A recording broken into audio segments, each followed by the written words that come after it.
My name is Joshua, son of Nun, born from the tribe of Ephraim in the midst of slavery in the land of Egypt. From a young age, I heard stories about the God of our ancestors, Abraham, Isaac, and Jacob. I had a deep longing to know that God, so I chose to become the servant of Moses, the servant of the Lord, whom he had chosen. I witnessed with my own eyes how the Lord struck Egypt with plague after plague.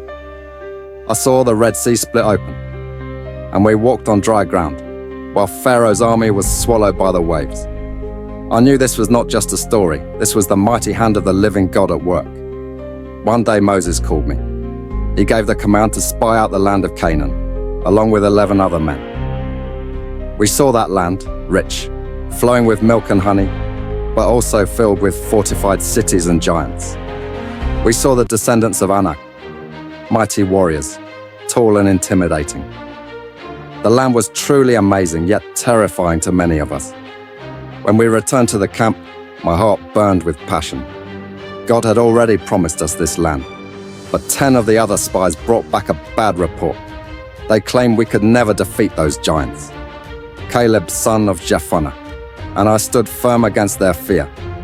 I shouted to the people, "If the Lord is pleased with us, he will bring us into this land and give it to us." But they refused to listen. They grumbled and prepared to stone us. At that moment, the glory of the Lord appeared at the tent of meeting. God was angry at their unbelief, and my heart broke. How could they doubt the one who had parted the sea and provided manna from heaven? From that day forward, I knew that faith could not be forced. We had to wait another 40 years before we could finally set foot in that land. I watched as the unbelieving generation slowly perished in the wilderness. Only Caleb and I remained, from those who first spied out the land. When Moses passed away, the Lord spoke to me with a voice that echoed in my heart. "Be strong and courageous, for you shall lead these people." I knew the weight of this task, but I was not afraid. The same God who had been with Moses would also be with me.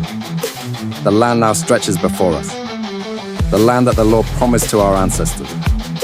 I stand upon it with gratitude and pride. I will never forget how the Lord himself led us to this moment. I am Joshua, son of Nun, servant of the Lord and commander of Israel. This journey has taught me that strength and courage do not come from men, but from the Lord Almighty. Be strong and courageous, for the Lord who made the promise is the faithful God.